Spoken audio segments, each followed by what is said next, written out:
Yo, salut tout le monde. Alors, bon, dans la vidéo de cette semaine, ça va encore changer un petit peu.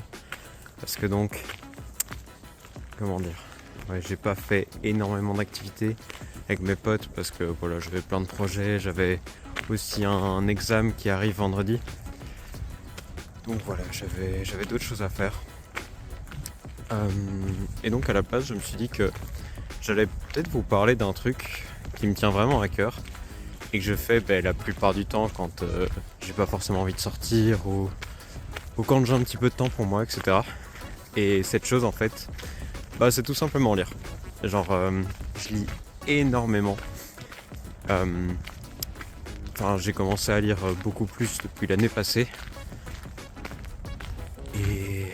Et donc voilà, petit épisode sur ça.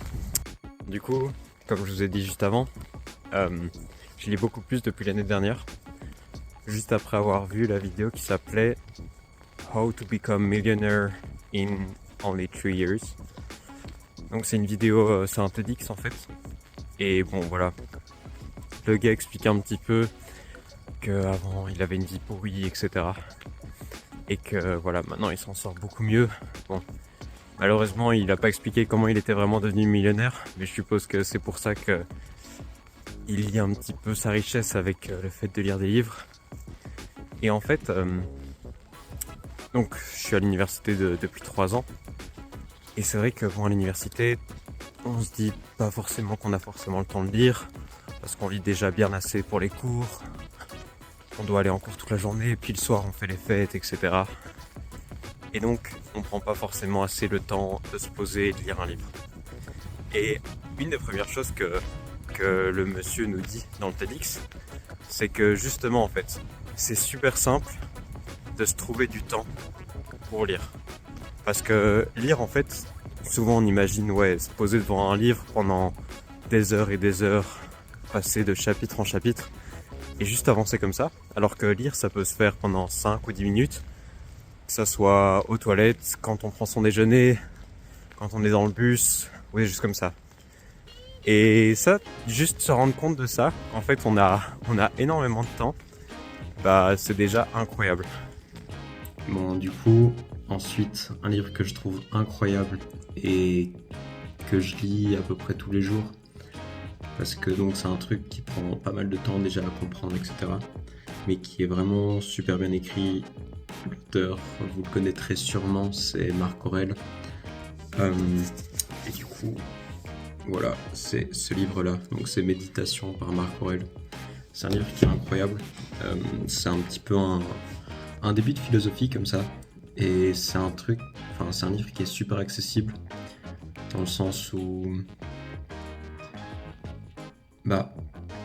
c'est pas très compliqué à comprendre ce que là où il voulait en venir, etc. Il va pas essayer de chercher des formules, etc. Des trucs compliqués et tout. C'est un truc plutôt où, quand je dis compliqué à comprendre aussi, c'est au niveau anglais parce que du coup il est en anglais. Donc juste la traduction, etc. ça prend un petit temps.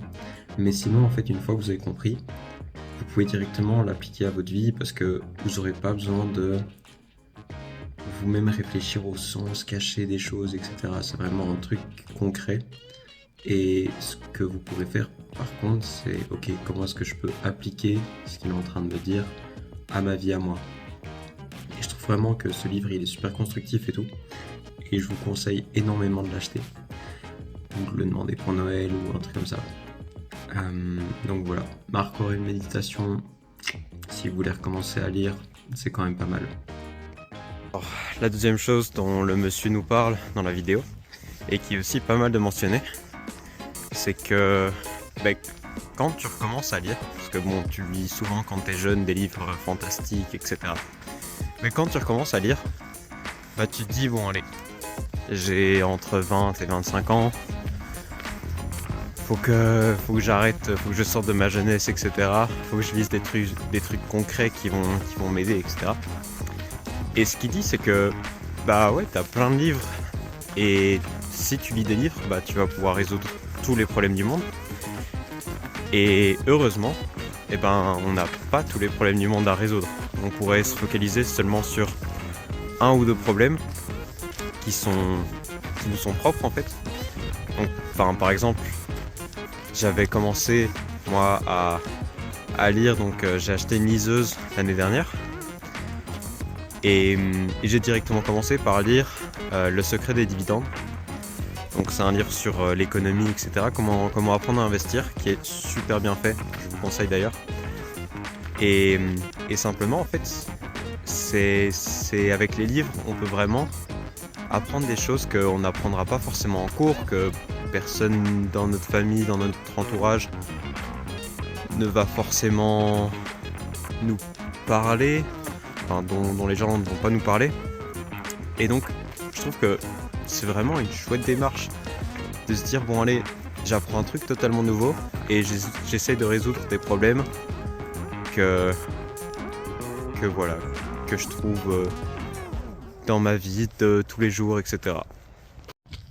Et du coup, un truc incroyable, une fois que tu commences à lire beaucoup, c'est que, bon, d'un côté, il y a des fois où tu n'apprends rien de nouveau dans les livres, du coup tu vas passer des chapitres entiers pour des pages, etc.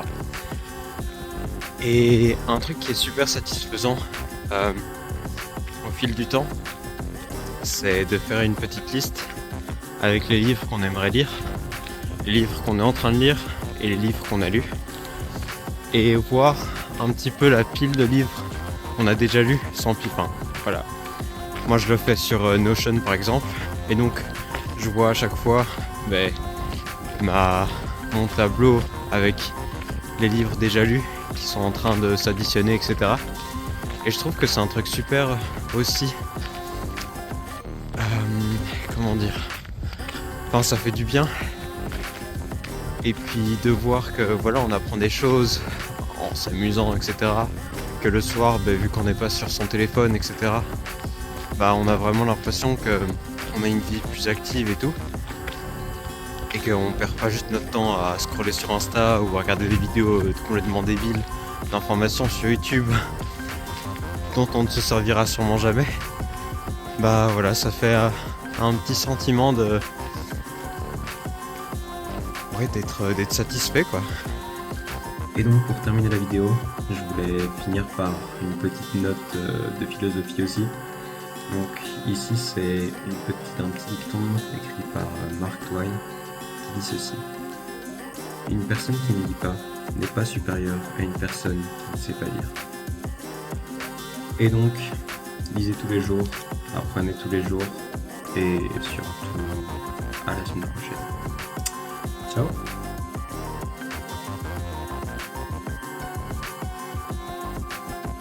How did you? Bonjour tout le monde. Alors aujourd'hui, on se retrouve avec moi et la clique de la SLU. Moi, s'il te plaît, ça s'appelle comment? Yeah. So, le Cébellet. Bon, du coup, on va les goûter aujourd'hui et on va mettre sur une échelle de 1 à 10 comment on les trouve.